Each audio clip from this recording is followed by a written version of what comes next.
জর্দা খায়। জর্দাকে ভাইয়া, জর্দাকে বলে মাখরুম, সে তো হাদিসই জানে না।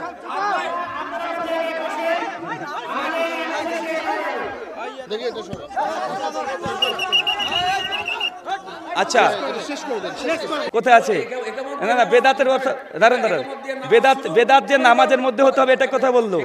একামত দিয়ে নামাজ শুরু, সালাম দিয়ে নামাজ শেষ। আমরা যদি আপনার কাছে চাই তো সমস্যাটা কি আপনার? এটা বেদাত করে কেন হবে? আচ্ছা দাঁড়ান দাঁড়ান দাঁড়ান, এই চুপ করেন তো ভাই, চুপ করেন। যে বিদাত কোনটাকে বলে? বিদাত তো দলিল নাই বলে তো সেটাই বিদাত, বোঝেন নাই? কালকে একটা নতুন আমল তৈরি করেন, পায়খানা করে ঢোকার সময় 2 হাত তুলে দোয়া করবেন।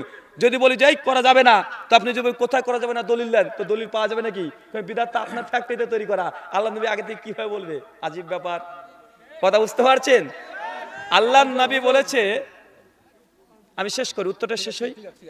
আল্লাহ নবীর ইসলামের ভাই উত্তরটা শেষ করি। ওসুল হচ্ছে দুটো, ইবাদত করতে হলে দলিল দিয়ে ইবাদত করতে হবে। কি বললাম?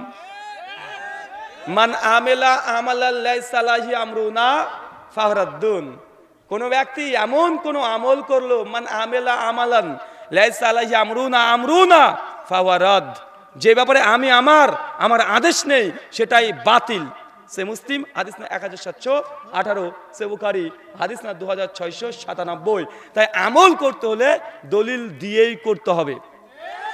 এখন ফরজ নামাজে আল্লাহর নবী আমরা বলছি দোয়া করেছে, 38 খানা দোয়া আছে, 38 খানা দোয়া প্রমাণিত, কিন্তু হাত তুলে করতেছেন। ভাই শেষ করি, বিষয়টা হলো শেষ করি, একামত দিয়ে নামাজ শেষ করি তবেন সালাম দিয়ে নামাজ। ভাই আপনি কথা বলে বসেন। আচ্ছা দাঁড়ান একটু, দাঁড়ান দাঁড়ান দাঁড়ান। একামত দিয়ে নামাজ শুরু, সালাম দিয়ে শেষ। হ্যাঁ আপনি বলেন, নামাজের দায়িত্ব শেষ। তো এখন আপনি বলছেন যে সম্মানিতভাবে দোয়া করা যাবে না, বেদাত। আপনি বেদাত প্রমাণ করেন। আচ্ছা বেদাত প্রমাণ করছি। মোবাইলটা বের করো, ক্যামেরা রেডি করেন, আপনি দলিল দেন। ক্যামেরা রেডি করো। মিডিয়া ভাই যারা আছেন, আরে ভাই আমাকে চেনে না, উনি আমাকে চেনে, উনি আমাকে চেনে না। আপনি কোথায়? আপনি বসেন, আপনি ওঠেন। আরে ভাই দলিল আপনাকে পাহাড় দিচ্ছে, দলিলে বসেন। ভাই আপনারা কেউ কথা বলবেন না, শুনেন। আজকে আমি বলি, ভাই স্টেজটা আমার, আমি কন্ট্রোল করব। স্টেজটা আমার, আমি কন্ট্রোল করব। মাইকটা উনি ধরেন, মাইকটা ধরেন, বসেন। আপনি ওদিকে যান, আপনার সঙ্গে শেষ হয়ে গেছে, যান ওদিকে যান, দাঁড়ান।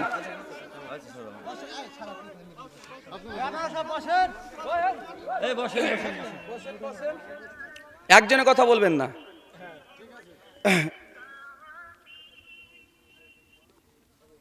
আমি আগে আমার লাইফটা চালাই।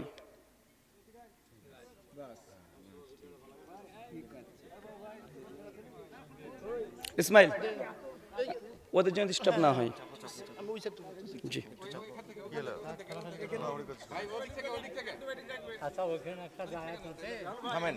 চাচা, কেউ কথা বলবেন না ওনার সঙ্গে। আচ্ছা, আর কেউ যদি কথা বলতে চান ওনার পক্ষে, আপনাকে একজন নেতা নির্বাচন করেন, যে আপনাদের মধ্যে থেকে একজন কথা হলে আমার মধ্যে থেকে আমি একাই কথা বলবো। সবাই যদি কথা বলেন আপনারা, উনি একটা বলতে বলতে আপনি আর একটা বলবেন, আরেকজন বলবেন, এমন না, একজন নির্ধারণ করেন। সারা রাত লাগলে সারা রাত করবো এখানে বিতর্ক। আলহামদুলিল্লাহ, এই বিষয়ে আমি আলহামদুলিল্লাহ, যারা আমাকে চেনেন তারা জানেন। ঠিক আছে, প্রথম কথা, আমাদের দাবি ফরজ নামাজের পরে দোয়া করা প্রমাণিত। আল্লাহ রসুল 38টা দোয়া করেছেন, তবে আল্লাহ নবী হাত তুলে দোয়া করেন নি, সাহাবীদেরকে নিয়েও করেননি। যেমন বাথরুম ঘরে ঢোকার সময় আগে দোয়া আছে, আল্লাহ নবী হাত তুলে নাই। কেউ যদি করে এটাকে বিদআত হবে, আর কেউ যদি বলে বাথরুমে ঢোকার আগে যে 2 হাত তুলে দোয়া করা যাবে না, বেদাত হবে। আপনি কি বেদাত মনে করেন? বাথরুম ঢোকার আগে যে কেউ 2 হাত তুলে দোয়া করে? ভাই আপনি আগে এটা উত্তর দেন। আচ্ছা, কালকে মসজিদে ঢোকার সময়তে দোয়া করা নিয়ে এটা সমস্যা। বিষয়টা হলো এখানে এই দোয়া করা নিয়ে এই ফাসাদ তৈরি হচ্ছে সমাজে। এক সময় মরে যাক, সমস্যা না। আগে আমাকে থামিয়েছেন আপনি, আগে উত্তর আপনি আমাকে দেন। কালকে মসজিদে ঢোকার সময়তে আপনাদের পাড়ার মুসল্লি মিলে, সকলে মিলে মসজিদে ঢোকার সময়তে সম্মিলিত মোনাজাত করে মসজিদে ঢুকবেন, এটা বিদআত হবে না সুন্নাত হবে? আবার বলেন। কালকে মসজিদে ঢোকার আগে যদি কোনো ইমাম বলে যে এখন আমরা সবাই মিলে মুনাজাত করে মসজিদে প্রবেশ করব, এটা বিদআত হবে না সুন্নাত হবে? না না, মসজিদে আপনার প্রবেশে দোয়া আছে। হ্যাঁ দোয়া আছে, এবং সম্মিলিতভাবে করবে।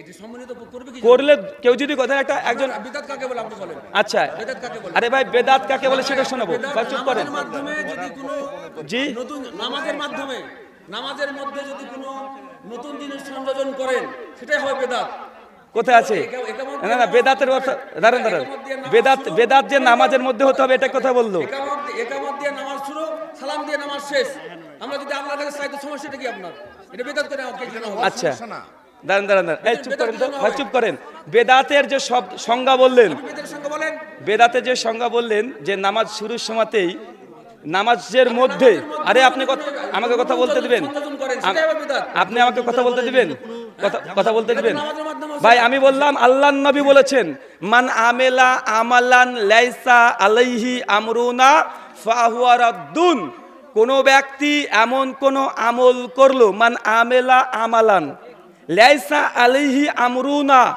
আমর মানে আমরের সিগা আদেশ আমি নবী আদেশ করি নাই ফাহুয়া রাদ সেটা বাতিল আমি হাদিস দিয়ে সংজ্ঞা দিয়েছি আপনার মতো মাথা থেকে দিই নাই আপনি যে সংজ্ঞা দিয়েছেন এটা ভুল নামাজের মধ্যে কেউ নতুন করে সেটা বিদাত কে বলেছে নামাজের মধ্যে এটা বিদাত আরে ভাই আমি শেষ করি আরে ভাই নতুন সংযোজন করে সেটাই হচ্ছে বেদাত আপনার নামাজের মধ্যে কে বলেছে দোয়া নিয়ে সব জায়গায় নামাজের শব্দ কোথায় বলেন নামাজের মধ্যে এবং আপনি নামাজের বাইরে বেদাত হতে পারে কি পারে না দোয়া করা যাবে না আল্লাহ দাঁড়ান করেছে ভাই নামাজের আরে ভাই দলিল দিচ্ছি তো দলিল কই দলিল দিয়েছেন ভাই নামাজের মধ্যে আচ্ছা দাঁড়ান সামান্য রাখেন দোয়া নিয়ে আপনারা এই ধরনের ভাই ভাই ভাই আপনি আপনি যাবেন না কত এই চুপ করেন এই দাঁড়ান আপনি ভাই এই শোনেন ভাই চুপ করেন শোনেন এই ভাই চুপ করেন তো শোনেন আমি বলি আপনি আমাকে চেনেন আমার আলোচনা শুনেছেন আপনি দাঁড়ান আপনি আমার আলোচনা কোনো শুনেছেন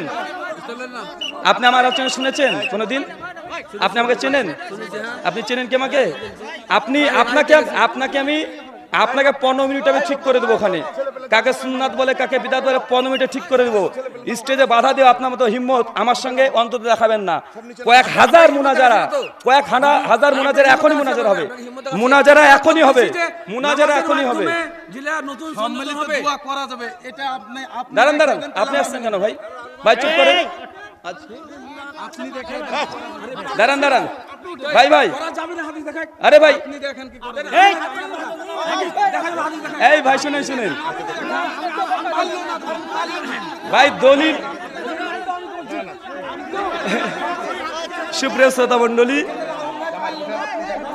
ভাই এই হানাফিরা শুনেন ভাই থামেন তো রান ভাই কেটে গেলেন আপনি যাবেন না সারা রাত আপনার সঙ্গে আলোচনা হবে আপনি চেনেন না আমাকে চুপ করেন চুপ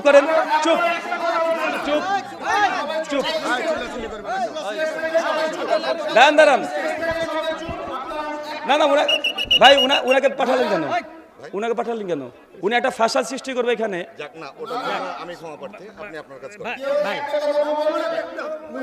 আচ্ছা স্টেজ না নিচে মুনাজারা হবে না এরকম ফিতনা বাংলাদেশ সব জায়গায় করে কত সুন্দর আমাদের আলোচনা হচ্ছে শেষ করে দেন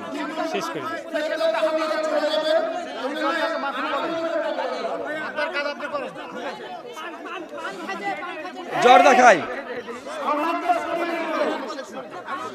জর্দাকে ভাইয়া জর্দাকে বলে মাখরুম সে তো হাদিসই জানে না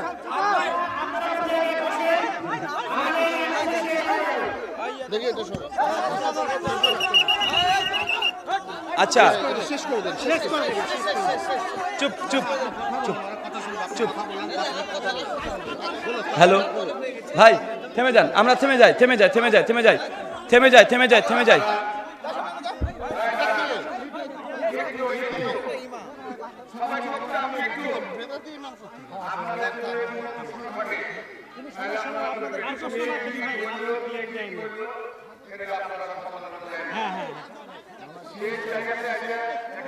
মেহরবানি করে শেষ করছে আর উনি বিরক্ত করছে তো আমরা কিছু বলছি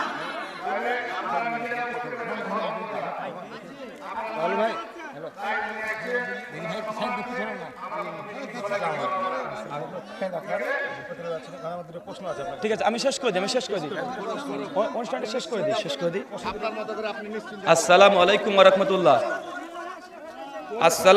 রাহমাতুল্লাহ ভাই আমাদের আলোচনাতে প্রথম থেকে শেষ পর্যন্ত আমরা কোনো বিতর্কিত মাসালে আলোচনা করেছি? বিতর্ক শুরু কে করেছে? আমি করেছি। আর উনারও ভাগ্য ভালো যে আজকে আমার বাংলাদেশের শেষ টাইম, আমার কাছে সবসময় বই গাইতে থাকে, আজকে ঢাকাতে রেখে এসেছি বইগুলো। আপনারা জানেন সকলে যে আমি প্রোগ্রাম জলসা করতে আসলে গাড়িতে আমার বই রেডি থাকে। আর আজকে ভাগ্য ভালো যে আজকে প্রোগ্রাম করে বাংলাদেশ থেকে আমি চলে যাচ্ছি, নচেত উনার মতো ব্যক্তিকে এখানে বসিয়ে উনার দোয়া করা কোনটা সুন্নাত আর কোনটা বিদাত, আর বিদাতের বা দলিল চাই, নিরেট জাহেল ছাড়া কেউ বিদাতের দলিলই চাইবে না। ঠিক। ভাই হানাফিদের নিয়াত নায়াতুকে বিদাত কেন বলি? যে দলিল নাই তাই। এখন কেউ যদি বলে নবীদের নিয়াত পড়াকে বিদাত বলেছে, দলিল দাও, তো জাহেল ছাড়া কি? আরে তুমি বিদাতই বোঝো না। বিদাত কাকে বলে? যেটা আল্লাহ নবী করেনি সেটা বিদাত। তো বিদাত যেটা সেটা দলিল থাকে নাকি? উনি ওসুলি বুঝে না, হাদিসে বোঝে না।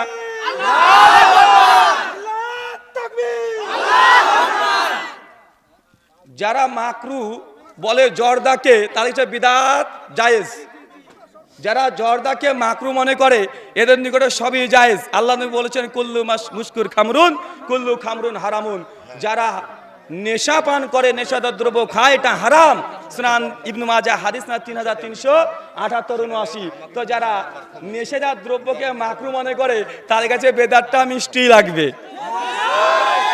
আল্লাহ সুবহানাহু কাছে দোয়া এই প্রার্থনা করে আজকে আমাদের আলোচনা শেষ করলাম।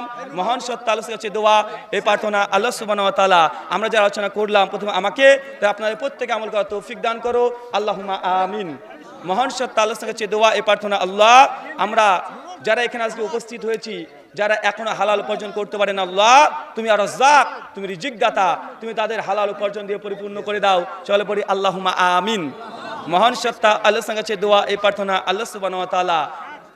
ভাই আমি একটা দোয়া পড়ছি, আল্লাহর কাছে দোয়া এই প্রার্থনা, আল্লাহ আমরা যারা অসুস্থ, তুমি আশ-শাফি, তুমি শেফা দানকারী, তুমি আমাদের প্রত্যেকে শেফাই কুল্লিয়া দান করো।